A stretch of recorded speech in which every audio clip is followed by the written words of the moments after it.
ប្រទេសកម្ពុជាយល់ច្បាស់ពីតម្លៃនៃសន្តិភាពយើងចង់បានសន្តិភាពយើងជួបជុំគ្នាថ្ងៃនេះនៅក្នុងស្មារតីខ្មែរតែមួយផ្ញើសារជូនដល់មនុស្សជុំវិញពិភពលោកទាំងអស់ឲ្យដឹងថាប្រជាជនកម្ពុជាស្រឡាញ់សន្តិភាពប្រជាជនកម្ពុជា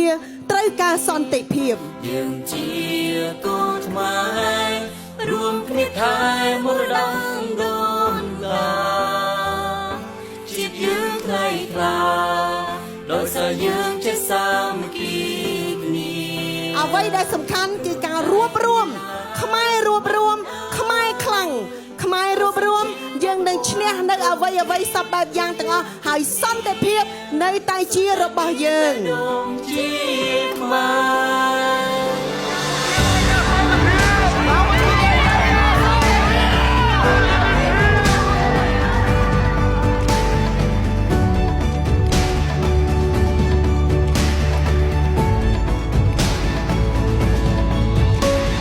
វត្តមានវ៉ាអៃដាមលុយទាវនិងបងប្អូនជនរួមជាតិទាំងអស់ដែលបានចូលរួមនៅក្នុងពិធី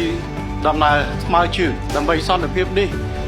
គឺពិតជាការបង្ហាញឲ្យច្បាស់ទៅលើសម្លេងតែមួយនៃមហាគ្រួសារខ្មែរដែលប្រជាជនកម្ពុជាទាំងអស់ទាំងនៅក្នុងនិងក្រៅប្រទេសគឺមិនត្រូវការសង្គ្រាមផ្ទុយទៅវិញគឺយើងត្រូវការនៃសុខសន្តិភាពសម្រាប់ប្រជាជាតិយើងទាំងមូល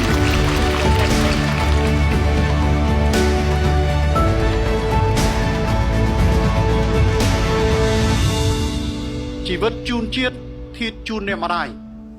គឺវាបានឆ្លុះបញ្ចាំងច្បាស់សម្រាប់អ្វីទៅដែលជាឆន្ទៈនិងការលះបង់របស់វីរៈកងទ័ពរបស់យើងខ្ញុំទាំងអស់គ្នានៅទីនេះសូមលើកដៃប្រណម្យបួងសួងក៏ដូចជាការអរគុណដឹងគុណដល់វីរៈកងទ័ពទាំងអស់ចំពោះការលះបង់ភាពអង់អាចក្លាហានធ្វើជាខែលការពារជាតិមួយដែលមិនអាចខ្វះបាននៅទីនេះម៉ោងនេះក៏យើងនឹងធ្វើការចងចាំទៅដល់បងប្អូនជនភៀសសិកក៏ដូចជាក្រុមគ្រួសារនៃទ័ពដែលកំពុងតែយកចិត្តទុកដាក់តាមដាននិងមានការព្រួយបារម្ភជូនទៅដល់អ្វីដែលជាស្ថានភាពដែលកំពុងកើតឡើងផងដែរគោលបំណងនៃការរៀបចំដើរថ្មើរជើងដើម្បីសន្តិភាពគឺដើម្បីពីនេះម៉ោងនេះបង្ហាញទៅលើឆាកអន្តរជាតិមិត្តភ័ក្តិអន្តរជាតិហើយក្នុងនោះក៏មានប្រជាជនថៃផងដែរថាប្រជាជនកម្ពុជាពិតជាមិនចង់បានសង្គ្រាមយើងមិនចង់ឃើញជាបន្តទៅទៀតទៅលើការខូចខាតការវិនាសកម្មការបាត់បង់អាយុជីវិតការបែកបាក់គ្រួសារឬក៏ការព្រួយបារម្ភដែលត្រូវចាកចេញពីផ្ទះសម្បែងរបស់ខ្លួននោះទេ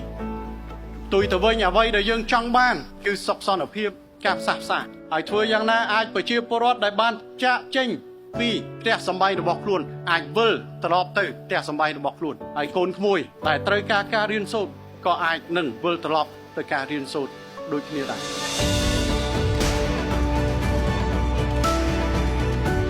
គោលបំណងរបស់យើងមានតែមួយគត់សង្ឃឹមថាសុខសន្តិភាពនឹងអាចសម្រេចបានសម្រាប់យើងទាំងអស់គ្នាសម្រាប់ប្រជាណាចក្រកម្ពុជាសម្រាប់ប្រជាណាចក្រថៃហើយសម្រាប់មនុស្សជាតិទូទាំងពិភពលោកផងដែរដែលត្រូវការសុខសន្តិភាពសម្រាប់ប្រជាណាចក្រទាំងពីរ